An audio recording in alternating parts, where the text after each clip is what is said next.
ஒரு பிஸ்னஸையோ இல்லைனா ஒரு ஸ்டார்ட் அப் கம்பெனியோ எஃபிஷியன்சியாக ஃபினான்ஷியல் வைஸ் கீழே விழாமல் எப்படி பூஸ்ட் பண்ணுறது அப்படிங்கிறத பார்க்க போகிறோம். இந்த இடத்துல நான் பிஸ்னஸ்ன்னு எதை மென்ஷன் பண்ணுறேன்னு பார்த்தீங்கன்னா, ட்ரெடிஷ்னலாக ஃபாலோ பண்ணக்கூடிய பிஸ்னஸை தான் நான் மென்ஷன் பண்ணுறேன். அதனால் இந்த பிஸ்னஸுக்கு நான் சொல்லக்கூடிய இந்த விஷயங்கள் எல்லாமே கண்டிப்பாக பொருந்தாது.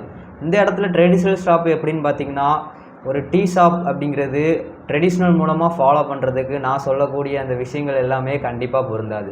நான் சொல்லக்கூடிய விஷயம் எல்லாமே இந்த ஸ்டார்ட் அப்புக்கு கண்டிப்பாக பொருந்தும். நான் ஸ்டார்ட் அப்பை பற்றி தான் பேசிக்கிட்டு இருக்கேன். ஸ்டார்ட் அப்பு அப்படிங்கிறது ஒரு ஐடியா, இனோவேஷன், க்ரியேட்டிவிட்டி, இந்த மூணுமே இருந்துச்சுன்னா நீங்கள் ஒரு ஸ்டார்ட் அப்பை பில்ட் பண்ணுறீங்க. அதை தான் ஸ்டார்ட் அப்பாகவும் சிலிக்கான் வேலையில் எடுத்துக்கிடுவாங்க.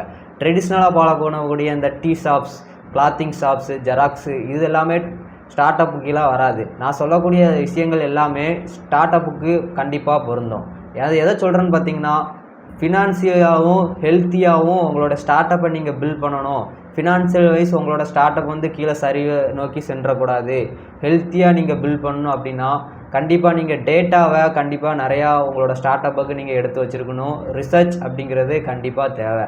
இந்த இடத்துல ஸ்டார்ட் அப்புக்கு 3 டேர்ம்ஸ் கண்டிப்பாக பொருந்தும். என்னென்னு பார்த்தீங்கன்னா, ஃபஸ்ட்டு டேர்ம் என்னென்னு பார்த்தீங்கன்னா சர்ன் ரேட்டு, இதை நீங்கள் கால்குலேட் பண்ணி வச்சுருக்கணும். செகண்டு பார்த்தீங்கன்னா ரன்வே, இதையும் நீங்கள் கால்குலேட் பண்ணி வச்சுருக்கணும்.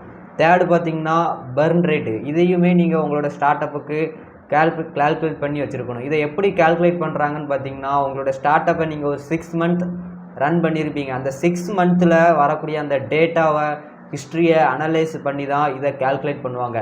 இதை கால்குலேட் பண்ணி நீங்கள் வச்சுருந்தீங்கன்னா உங்களோட அமௌண்ட் எந்த இடத்துல கரெக்டாக செலவாகுது, உங்களை எம்ப்ளாயிக்கு எவ்வளோ செலவு கொடுக்குறீங்க, உங்களோட மெட்டீரியல் காஸ்ட் எவ்வளோ வருது அப்படின்னு நிறைய டேட்டாவை நீங்கள் எடுத்து வச்சுக்கலாம். அதோட பர்சன்டேஜும் உங்களுக்கு கிடச்சிரும். ஸ்டார்ட் அப்பை பொறுத்த வரைக்குமே நிறைய டெக்னிக்கல் டேர்ம்ஸ் இருக்குது. அந்த டேர்ம்ஸை ஃபுல்லும் நீங்கள் தெரிஞ்சு வச்சுக்கிட்டால் மட்டும்தான் உங்களோட ஸ்டார்ட் அப்புக்கு நீங்கள் கண்டிப்பாக பில்ட் பண்ண முடியும். ஒரு ஃபவுண்டர் கண்டிப்பாக இது எல்லாத்தையுமே தெரிஞ்சு வச்சுக்கணும். இந்த இடத்துல பர்ன் ரேட் எதை மென்ஷன் பண்ணுதுன்னு பார்த்தீங்கன்னா, மந்த்லி உங்களோட ஸ்டார்ட் அப்பை ரன் பண்ணுறதுக்கு எவ்வளோ எக்ஸ்பென்ஸ் ஆகுது அப்படிங்கிறத தான் இந்த இடத்துல பர்ன் ரேட் அப்படிங்கிறது குறிக்குது. இதுவே சர்ன் ரேட் எடுத்துக்கிட்டேன்னு பார்த்தீங்கன்னா, உங்களோட கஸ்டமர் அப்படிங்கிறவங்க உங்களோட ரிலேஷன்ஷிப்பில் இருந்து எப்படி வெளியே போகிறாங்க அப்படிங்கிறத இந்த இடத்துல சர்ன் ரேட்டு குறிக்குது. இந்த இடத்துல ரன்வே எதை குறிக்குன்னு பார்த்தீங்கன்னா, உங்களோட ஸ்டார்ட் அப் 6 மந்த்தில் எவ்வளோ அமௌண்ட்டை வச்சு ரன் பண்ணியிருக்கீங்க, நெக்ஸ்ட் மந்த்து உங்களோட அமௌண்ட் எல்லாமே எக்ஸ்பெண்ட் ஆகி ரன் பண்ணுறதுக்கு அமௌண்ட் இல்லாமல் உங்களோட ஸ்டார்ட் அப் ஸ்ட்ரகிள் ஆகுதுன்னா அதை தான் இங்கே ரன்வே அப்படிங்கிறது மென்ஷன் பண்ணுது.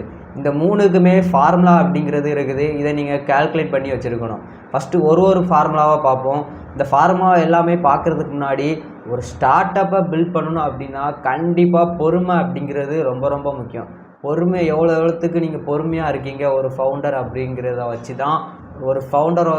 வச்சு தான் ஒரு கம்பெனி கண்டிப்பாக பில்டே ஆகும். பொறுமை அப்படிங்கிறது ரொம்ப ரொம்ப முக்கியம். இப்போ வாங்க நம்ம ஒவ்வொரு டேர்ம்ஸாக எப்படி கால்குலேட் பண்ணுறது அப்படிங்கிறத பார்ப்போம். ஃபஸ்ட்டு பார்த்தீங்கன்னா சர்ன் ரேட், இதை எப்படி கால்குலேட் பண்ணணும்னு பார்த்தீங்கன்னா, number of customer lost during period, எவ்வளோ கஸ்டமர் உங்களுக்கு லாஸ் ஆகியிருக்காங்க அப்படிங்கிறத நீங்கள் பார்க்கணும். இதோட divided by total customer at starting period, எவ்வளோ கஸ்டமர் ஸ்டார்டிங் பீரியடில் உங்களுக்கு அக்யூர் ஆகிருக்காங்க அப்படிங்கிறதையும் நீங்கள் மென்ஷன் பண்ணணும். அதை 100ஆல் டிவைட் பண்ணணும். இதுதான் சர்ன் ரேட்டோட ஃபார்முலா. இதை எப்படி கால்குலேட் பண்ணுறது அப்படிங்கிறத வாங்க பார்ப்போம். ஃபஸ்ட்டு பார்த்தீங்கன்னா divided by lost customer by starting customer, அதை 10ஓட நீங்கள் டிவைட் பண்ணணும். டிவைட் பண்ணிங்கன்னா உங்களுக்கு ஒரு ரேஷியோ கிடைக்கும். அதை multiple by 100 to get a percentage எத்தனை பர்சன்டேஜ் உங்களுக்கு கிடச்சிச்சோ அதோட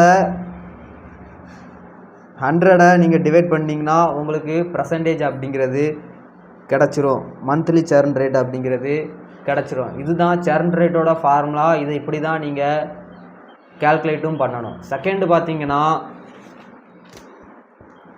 ரன்வே, இந்த டேமை எப்படி கால்குலேட் பண்ணணும் அப்படிங்கிறத பார்ப்போம். இந்த டேமை எக்ஸாம்பிளோடையும் பார்ப்போம்.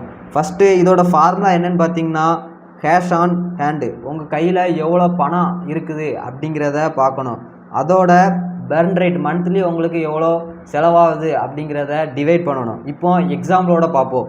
உங்கள் ஸ்டார்ட் அப் 1 லட்ச ரூபா பணத்தை செலவு பண்ணுது அப்படின்னா மந்த்லி உங்களோட ஸ்டார்ட் அப்பு 1,00,000 செலவு பண்ணி 50,000 அப்படிங்கிறது ரெவன்யூவாக வந்துக்கிட்டு இருக்கு அப்படின்னா அதில் 20,000 செலவாகுது, உங்களோட கம்பெனி எக்ஸ்பெண்டிச்சருக்காக செலவாகுது அப்படின்னா உங்களோட நெட் பர்ன் ரேட் எவ்வளோன்னு பார்த்தீங்கன்னா 30,000. இந்த 30,000 எப்படி நீங்கள் ஃபார்முலாவோட கனெக்ட் பண்ணி கொண்டு வரணும்னு பார்த்தீங்கன்னா 1,00,000 டிவைடட் பை 50,000 நீங்கள் போட்டிங்கன்னா உங்களுக்கு ஒரு ரேஷியோ வரும். அதுதான் இங்கே ரன்வே. இதை கரெக்டாக கால்குலேட் பண்ணி மந்த் வைஸ் உங்களோட ஸ்டார்ட் அப்பை ரன் பண்ணிங்கன்னா கண்டிப்பாக எந்த விதமான பண இழப்பும் வராது, ஃபினான்ஸ்லையும் நீங்கள் ஸ்ட்ராங் ஆவீங்க. இப்போ நம்ம தேர்டு கால்குலேட்டிவ் டேர்ம்ஸை பார்ப்போம். அது என்ன டேர்ம்னு பார்த்தீங்கன்னா பர்ன் ரேட். இதில் வந்து ரெண்டாக பிரிக்கப்பட்டிருக்கு. ஃபர்ஸ்ட் டேர்ம் என்னன்னு பார்த்தீங்கன்னா கிராஸ் பர்ன் ரேட்டு, செகண்ட் பார்த்தீங்கன்னா net burn rate. Cross burn ரேட்டை எக்ஸாம்பிளோட பார்ப்போம். இப்போ உங்களோட ஸ்டார்ட் அப் கம்பெனிக்கு எம்ப்ளாயிஸுக்கு நீங்கள் 50,000 சேலரி கொடுக்குறீங்க. செகண்ட் பார்த்தீங்கன்னா 10,000 உங்களோட ஸ்டார்ட் அப் கம்பெனிக்கு அந்த பிளேஸ் அப்படிங்கிறது நீங்கள் ரெண்ட்டுக்கு எடுத்துருக்கீங்க, அதுக்கு 10,000 கொடுக்குறீங்க. தேர்டு பார்த்தீங்கன்னா யூட்டிலிட்டிஸ், உங்களோட ஸ்டார்ட் அப் கம்பெனிக்கு 5,000 யூட்டிலிட்டிஸ் ஆயிருக்கு, அதையும் நீங்கள் இங்கே குறிப்பிடணும். ஃபோர்த்து பார்த்தீங்கன்னா 50,000 உங்களோட ஸ்டார்ட் அப் ப்ராடக்டை நீங்கள் ப்ரொமோட் பண்ணுறதுக்கு மார்க்கெட்டிங் பண்ணியிருக்கீங்க.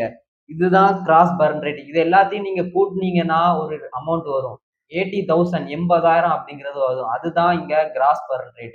இப்போ அங்கே நெட் பர்ன் ரேட்டை பார்ப்போம். நெட் பர்ன் ரேட்டை ஃபார்முலா என்னன்னு பார்த்தீங்கன்னா total monthly cash expense minus total monthly cash revenue. Monthly உங்களோட ஸ்டார்ட் அப்புக்கு எவ்வளோ கேஷ் எக்ஸ்பென்ஸ் ஆகுது, அதோட ரெவன்யூ எவ்வளோ வருது அப்படிங்கிறத நீங்கள் மைனஸ் பண்ணணும். இதுக்கு நீங்கள் ப்ரீவியஸ் எக்ஸாம்பிளே நீங்கள் எடுத்துக்கலாம். உங்களோட ஸ்டார்ட் அப் 80,000 செலவு பண்ணியிருக்கு, உங்களோட ரெவன்யூ எப்படின்னு பார்த்தீங்கன்னா 20,000. நெட் பர்ன் ரேட் அப்படின்னா இதில் என்னன்னு பார்த்தீங்கன்னா 60,000. அதை நீங்கள் மைனஸ் பண்ணணும். 80,000 மைனஸ் 20,000 இதை பண்ணினீங்கன்னா உங்களுக்கு நெட் பர்ன் ரேட் அப்படிங்கிறது கிடைச்சிரும். இதுதான் நெட் பர்ன் ரேட்.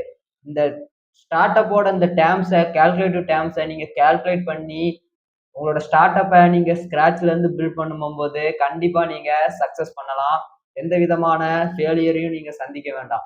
எந்த ஒரு விஷயத்தையும் நீங்கள் செய்யும் போது கண்டிப்பாக சிறு சிறு விஷயங்கள் அப்படிங்கிறது ரொம்ப முக்கியம். ஒரு சிறு சிறு துளி ஸ்டேட்மெண்ட் அப்படிங்கிறது ஒரு முக்கியம், டேட்டா அப்படிங்கிறது முக்கியம், ரிசர்ச் அப்படிங்கிறது முக்கியம். ஒரு ஸ்டார்ட் அப்பை பில்ட் பண்ணும்போது ஒரு ஸ்டார்ட் அப்பை பில்ட் பண்ணுறவங்க கண்டிப்பாக ஒரு வாரியராக தான் இருக்க முடியும்.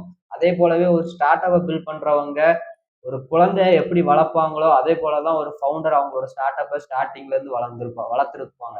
இந்த ஃபீல்டை பொறுத்த வரைக்குமே மிடில் கிளாஸ் பீப்புள் நிறைய பேர் இந்த ஃபீல்டில் நீங்கள் சாதிச்சிருக்காங்க. நீங்களும் எந்த விதமான தயக்கமும் இல்லாமல் உங்களோட ஸ்டார்ட் அப் கனவை ஜெர்னியை ஸ்டார்ட் பண்ணுங்க. கண்டிப்பாக சக்ஸஸை தான் அது நோக்கி செல்லும். எந்த விதமான தயக்கமும் இல்லாமல் பில்ட் பண்ணுங்க ஸ்க்ராட்ச்லேருந்து. அதே மாதிரி ப்ராடக்ட்டு சர்வீஸ் இதை நீங்கள் கண்டிப்பாக புரிஞ்சிருக்கணும். இந்த இதுக்குள்ள வேறுபாடை புரிஞ்சுட்டு நம்ம ப்ராடக்ட் கம்பெனி தான் வைக்க போகிறோமா, சர்வீஸ் கம்பெனி தான் வைக்க போகிறோமா, அதை புரிஞ்சுக்கிட்டு ஒரு இனோவேஷன் ஒரு கிரியேட்டிவிட்டி கண்டிப்பாக உங்களோட இதில் இருக்கணும். பில்ட் பண்ண ஸ்டார்ட் பண்ணுங்க, டீமை பில்ட் பண்ண ஸ்டார்ட் பண்ணுங்க. அடுத்தடுத்த வீடியோவில் எப்படி ஒரு டீமை பில்ட் பண்ணுறது அப்படிங்கிறத நிறைய விஷயங்களை பார்ப்போம். இந்த ஃபவுண்டர் ப்ளஸ் சேனலில் நிறைய விஷயங்களை நீங்கள் பார்க்க தான் போகிறீங்க.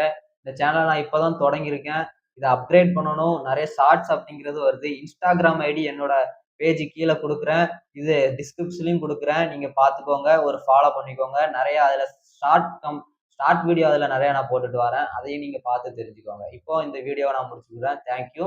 அடுத்த வீடியோவிலே பார்ப்போம். உங்களை நான் இப்போ ஸ்டார்ட் அப் ஃபவுண்டராக நீங்கள் உள்ளே வரீங்க என்னோட சேனல் அப்படின்னா உங்களை நான் வாரியர்ஸ் தான் கூப்பிடுவேன். அதை உங்களுக்கு பிடிச்சிருந்தா இது பண்ணிக்கோங்க. தேங்க்யூ.